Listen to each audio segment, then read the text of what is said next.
Hey guys, welcome to the 2 a.m. pipe on the patio. Smoking my Savinelli 673 lucite. This is the Matches 860 pipe. This is number 452 out of 860.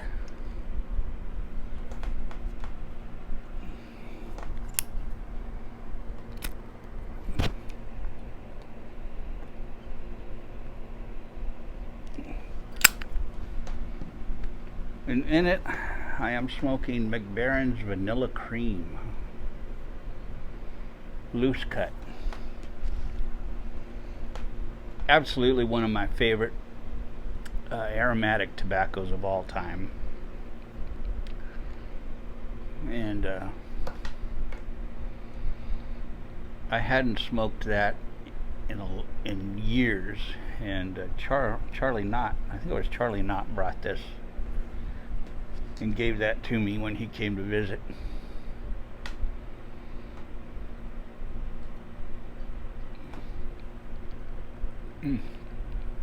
It's just a delicious blend of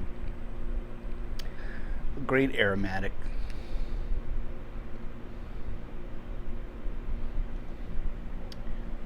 One of the few aromatics that actually tastes the way it smells, which is what I judge all aromatics by.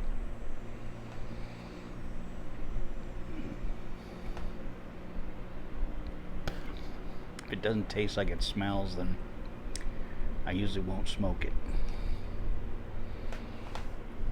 But I find that most aromatics smell really good and then just taste like burning grass or burning hay.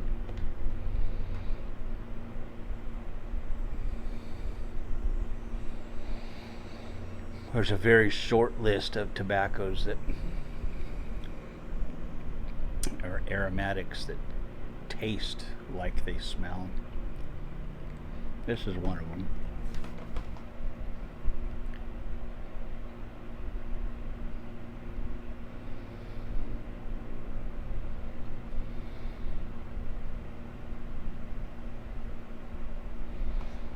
And every once in a while, I just feel like an aromatic. Now, I smoke a lot of Gawith and Hogarth scented tobaccos, which are considered aromatics, but those are a whole separate breed as far as I'm concerned. Those are not aromatics in the American sense of aromatic.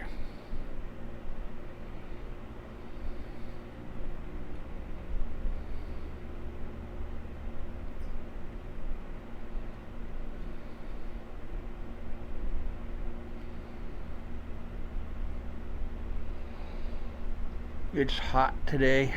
Yesterday was incredibly hot. I worked all day in the yard yesterday, and I'm feeling it today. I am sore today. I am sore. But I got tons done yesterday. But it was hot. It was hot yesterday.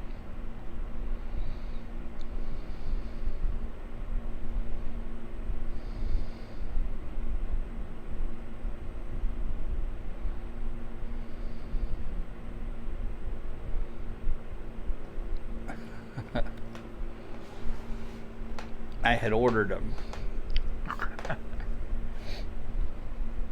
I had ordered a jacket online because now is the time to order them. So I found one on,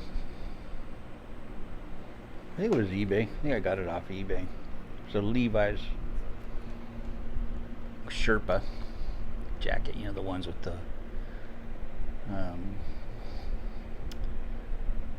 like wool lining in them, not wool, but looks like a sheep on the inside, sheep fur. And came yesterday. It was so hot I haven't even tried it on. I don't even know if it fits. I'm sure it will. But it was too hot to even try that sucker on. So I just washed it, hung it up. I finished in the yard, did all that stuff. Came in, took a shower, and then did my laundry. And so yesterday I got a ton of stuff done. And today I'm doing nothing. I'm doing nothing today.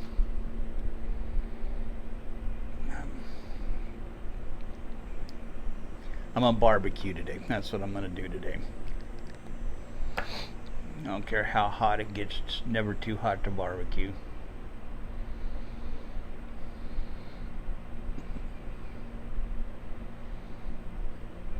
So I pulled out a pork roast a couple days ago. Put it in the fridge to thaw, and it's all thawed out now. So I will barbecue that today, so we can have that for dinner tonight.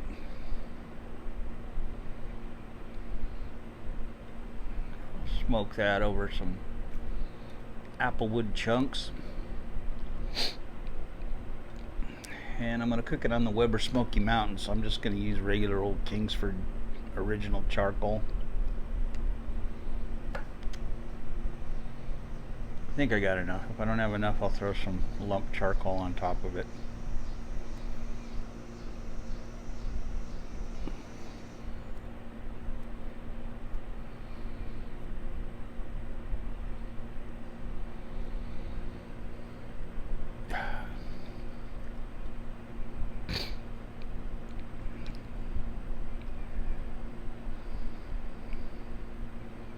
So I was taking McKinley to work today, and their school is having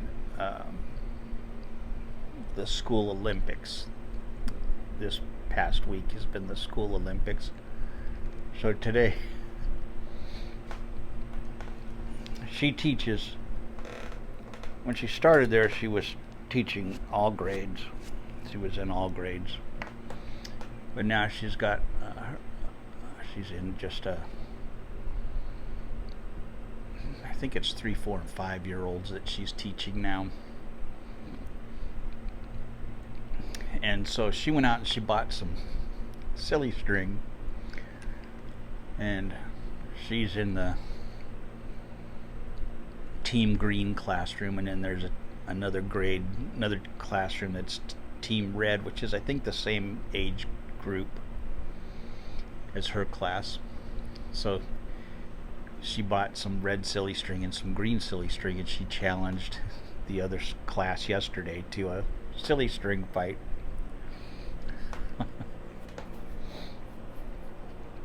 And she had just bought a couple cans of silly string.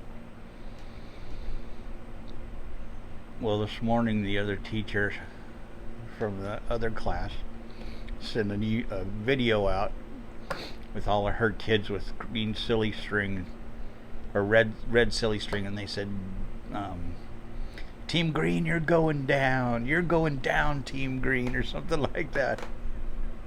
She showed it to me on the way to work. We were just busted up laughing. But they had bought a bunch more silly string so that all the kids could have a can of silly string. And she just texted, she said it went better than expected. It was awesome. She said they had so much fun. And the head of the school said, okay, this is now going to be a a yearly thing. This will now be absolutely be done every single year. This is going to become a tradition here. So that was pretty cool. And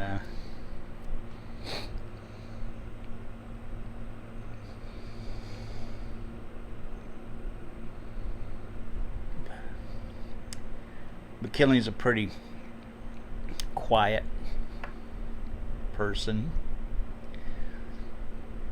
But she can be mischievous when she wants to be. And so when she was coming up, like she did they took pictures of all the teachers and everything for this video they did, and so McKinley took her picture and the picture of the other teacher from her class. They had a picture taken together. Well, she printed them out, and then she took them and hid them in all the classrooms and said, "You've been team greened." And so that's been going around, and they were like, "McKinley, I never would have expected this from you," and so that's been kind of fun to hear her stories every day when she talks about it, and how none of them expected her to be doing this stuff, and then when she did the silly string, came up with the silly string fight, it just, I guess, blew up to a bigger thing than she was anticipating, and it just turned out awesome. So, and I can just hear those little kids laughing, and just laughing and laughing and laughing while they're spraying each other with silly string. And I bet it was just amazing to witness.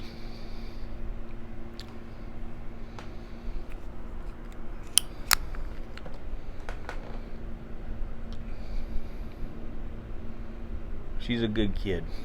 She's a good kid, and she's an amazing teacher.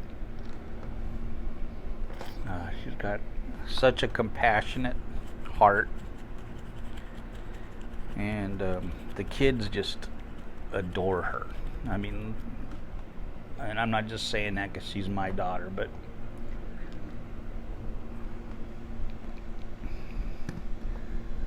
the kids will just sit with her and hug her leg while they're sitting next to her, and they just love her because she's so sweet and compassionate and caring, slow to anger, and I don't think she ever gets angry, but she teaches me every day.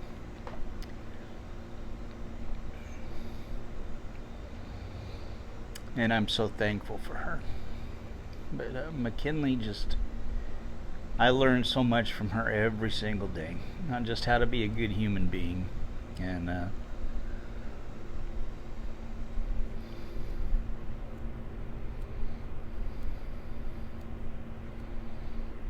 I'm so thankful for her.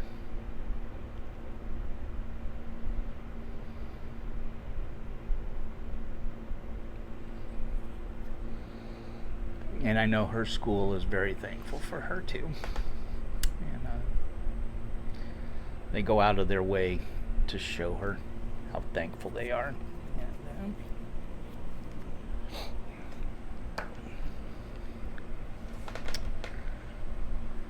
oh man.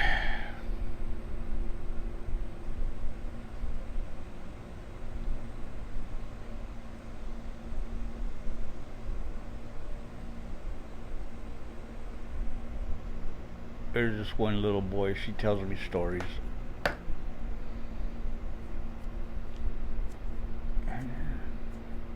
Just things he'll say, Little sayings he says, and it just cracks me up. Just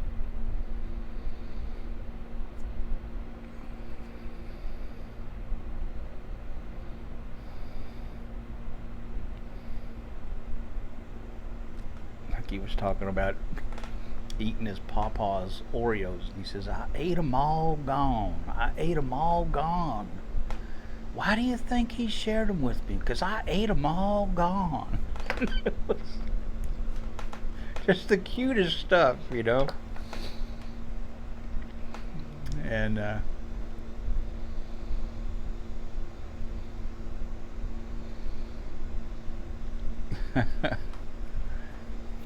just the little things they say, that the kids say, and the way their minds work, and it's just amazing, just amazing. I love hearing the stories.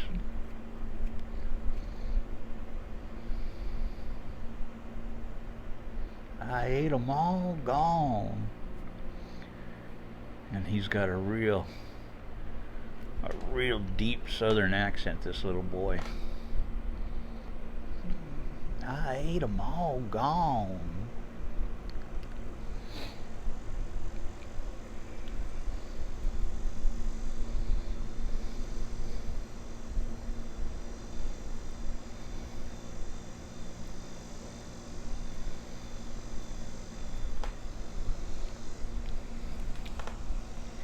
She loves her job. She loves her job. She's good at it.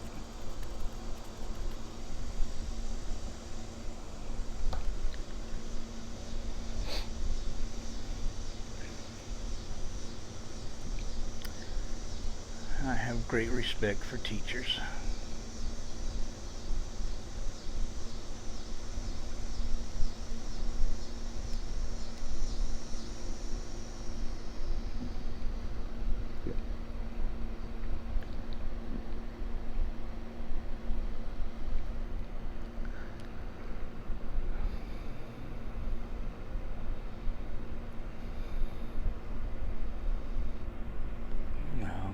When I was in school, I had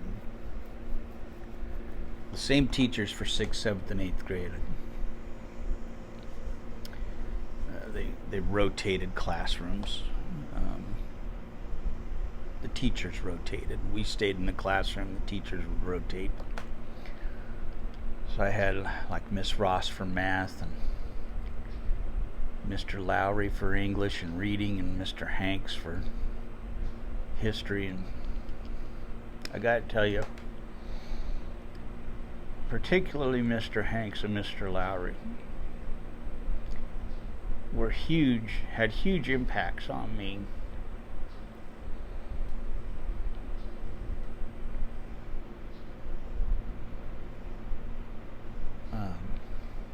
They were both veterans of World War II.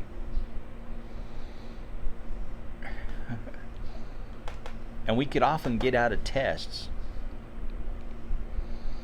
on test day, we would ask them, so what was it like in World War II when you were on the ships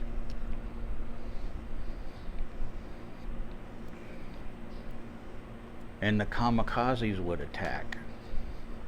Because they both had been in the Navy in the Pacific and had experienced kamikaze attacks. We could ask them anything about World War II, and they would go on for the entire period. And with the guys in the class would just continue to ask questions. You know, after they'd finished telling us something, we'd continue to ask another question about it, because we knew we could get them talking, and then we wouldn't have to take the test. We always had our tests on Fridays. Or you knew it, the bell was ringing for the end of the period. And they go, all right, I'm going to take this test on Monday. So that would give us an extra couple of days for us to study for the test, you know. Sometimes we'd do the same thing on Mondays, and they'd get talking again. But those two guys, they just got me. I loved listening to their stories. You know, I just loved listening to their stories. They brought it alive. You know, they brought history alive to me, and I fell in love with history because of those two gentlemen. Miss Ross, she was about 5 foot tall, maybe. Elderly lady. This was a Catholic school. And the only thing I really learned from her was that a stick of chalk being driven into your skull really hurts. And when you were being called a Molly Putz while that stick was being driven into your skull was no fun.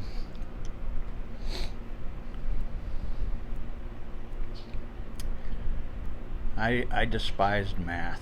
I was good at math in my head. I was not good at math doing it the way they wanted it done. You could give me a problem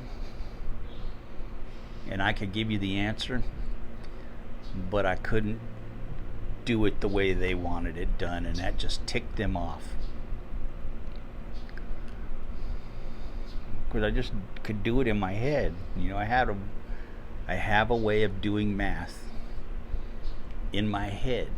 I can get the answers. It's right.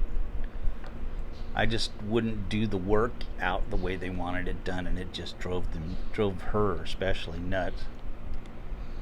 But all my teachers throughout school hated that and I'd argue with them. I said, well, test me. Give me a problem. I'll give you the answer.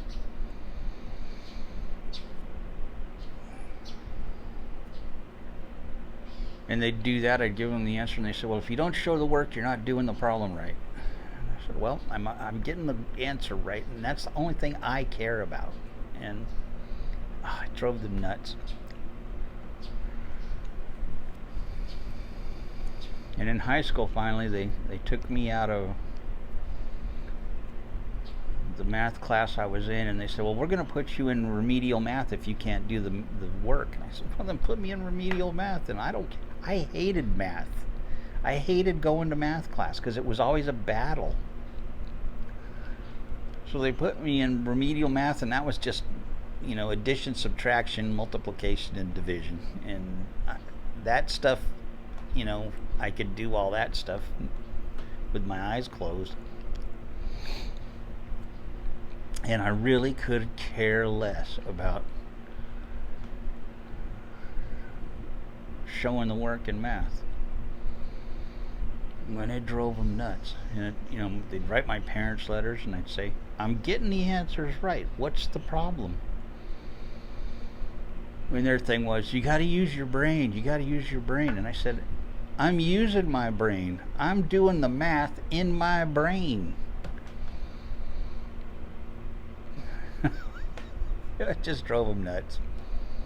But even today, my kids and my wife will ask me, what's this what's this and this and this, and I'll figure it out in my head before they could do it on the computer, on their calculators and stuff. And it's just, I have a way of doing it. I don't know what it is. I can't explain it to you how I do it. I just know that I can do it, and it works. And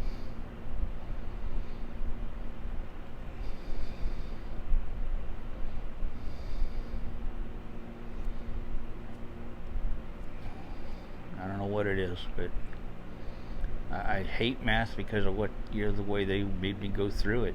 I probably could have learned to love math at some point, but I loved history. God, I loved history because of those two gentlemen. And then when I got into high school, I had another teacher, Mr. Stewart, who was equally as great teaching history. He was my American history teacher. And he was awesome. God, he was awesome.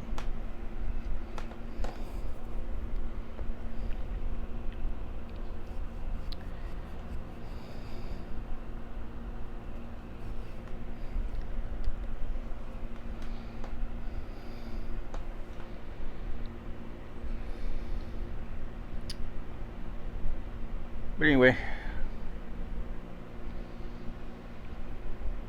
enough rambling on about math and teachers and history and all of that stuff.